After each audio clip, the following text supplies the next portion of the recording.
Welcome to the Blackburn Rovers v Bradford City match preview. It should be Bradford City v Blackburn because we are at home. We haven't lost a game at home this season, going straight into the results. Their first 4 games was a 1-0 win against QPR. They won the first 4. 3-0 win against Swansea, 4-0 win in the first round of the Carabao Cup against Hartlepool, 2-1 win against West Brom, and they've currently got back-to-back 3-0 defeats, and were both away from home.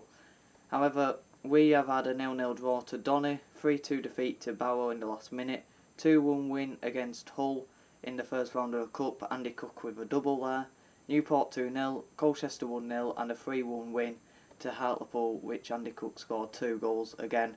Their league form, they're currently 4th after 5 games, 9 points, 6 goals scored, 7 conceded and a 1 point off the top.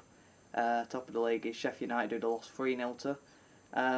We're 11th, 5 games in, 7 points, 7 goals, 5 conceded, 3 points off 7th, 5 off 3rd and 6 off 1st. But on to the key players. Burton Diaz has got 2 goals in 5 this season, but last year we got 22 in 37. If he plays, he'll probably score 4. But the good thing with Blackburn is I don't think they will go full strength, because if we go back to that 4-0 win against Hartlepool, they didn't go full strength. If there's any Blackburn fans watching, tell me if you did, because looking at the lineup it didn't look full strength. Hopefully they don't go full strength again. But another key player for them, from what I've seen this season, is Ryan Hedges. He's been brought in from Aberdeen. 4 games, 3 assists. He didn't play in the last game, I don't think, and I think he only played a bit against Reading. But he seems to be a good player for them so far, and 3 assists in 4 is pretty impressive. I'm sure they've got other key players, but Blackburn fans, if there's any watching, let me know who yours are. Scott Banks for us, he's been on very good form since we brought him in, and he's just going levels above, so hopefully he can continue that vein of form. Cook, don't need to talk about Andy Cook. He's just been fantastic, and if he keeps going how he's going, he will get 20 goals at least in the league this season, and in all competitions it could be, hopefully, a few more. Chapman, former player for them, hopefully he'll be up for it. I'll tell you my 11 in a bit, but I think Chapman will be up for it today, and I'd definitely have a look at starting him, because he hasn't had the best of starts at City. He had a good game, I think it was Hull or Newport, he had a really good game, and he just seems like a player who needs a couple of good games to get himself going into that stride, because he's a good player, and against his former club hopefully he'll have a good game, and Smallwood against his former club, I don't need to hope that he'll have a good game, I know he will have a good game, and I think that goes for all City fans. But former players at both clubs, and I've looked at the managers as well. Let me know if you know any more. I've only got a few, so you can tell me more mainly. Smallwood, he played over 100 games for Blackburn. Chapman, he played around 30, but then others I've got, they're just the 2 we've got at the minute. Adam Henley, Paul Caddis, 2 right backs. Jack Payne, we had him on loan from Blackburn, I believe, and he did play against us the season before. I'll get into the head-to-heads as well. And Matt Kilgallen, who we bought from Blackburn a couple of seasons ago. Into the managers, Gary Bowyer, he managed them for a bit and then came to us. He's now in Dundee. Say no more about Gary Bowyer. Mark Hughes managed them and played for them, and now he's at City, and I still don't know how. Simon Grayson, who's now managing in India. What a fall from grace. He played for them, and he played for us a few times, and he's also managed us, so there's a bit of a connection. He hasn't managed them, but he was a manager for us as well. Into the head-to-heads, we've won 11, drawn 7, lost 21. We've played 39, so we haven't got a good record against them. It's actually pretty abysmal. First game 1908, we lost 2-0, sorry, and we haven't won in 7 games against them, so not a good record against Blackburn.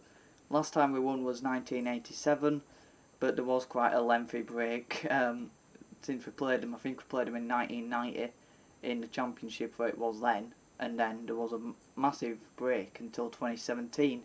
That was the next time we played them. And then the last game was in 2018. We lost 2-0, and a reverse fixture we lost 1-0, I'm pretty sure as well. So yeah, not having a good time against Blackburn, but hopefully it changes tomorrow night. My 11 would be Harry Lewis, Brad Halliday, just. I was thinking, would I play Luke Hendry? I do think Halliday needs a bit of pressure on him, but he's probably the better right back, so I'd go for him. Platt, Critchlow and Folds. I'd drop Rydal for Folds because I think he just needs a bit of pressure on him, and he hasn't been up to it at all this season. And I think Folds, he had a good pre-season. I think he's unlucky not to have started this season. And with Rydal's poor form, I'd definitely start Folds, but I don't think Hughes will, because it seems hesitant to start Folds, even though we give him a new contract. He don't want to start him. Smallwood and Gilly in the midfield too. Really good start to the season from both of them. Banks, Chapman and Angle. I would play Chapman just behind Howard. Now, I'm dropping Cook because I think he needs a rest. I'd probably bring him on 60th minute. You know, he didn't play against Hull. No, he played against Hull, but he didn't start against Newport. I hope we don't play Oliver because we'd have to change the way we play. And with Howard coming off the bench and doing so well against Hartlepool, I would definitely start him because I think he needs to kick on now and have a bit of a momentum into the team. You know, if you come off the bench and you have a good game, I think that you should then start next game. But I can't see him starting. I think we'll probably start Oliver because I think he likes a big man up front, so we can, you know, aim for him. But I wouldn't start Oliver. But Cook, you know, he does need a bit of a rest because he can't play Saturday, Tuesday. Angol, others wouldn't start Angol. A lot didn't like how he played, but I'm a fan of him and I think he had a good game. And Banks is on good form. But yeah, I think Chapman has something to prove, so I'd just put him in. Let me know what you think in the comments down below. Tell me other players you'd had in the past and presents. And let me know your score predictions. I'm going to go with a 2-1 win. I'm optimistic, but I do respect that Blackburn are a good side. And although they've lost the last 2 games 3-0 and the last 2 away games, I do respect that they are a good side. But maybe their manager won't take it as much of a game, but he wants to win as much as Mark Hughes might. You know, I think he's Danish. He came from somewhere, and you know, he's a foreign manager. Maybe he won't respect the cup as much. Maybe he won't respect us as much. I don't know, but hopefully we can get the win. I'm feeling a bit optimistic. Let me know your score predictions in the comment down below. Have a good one.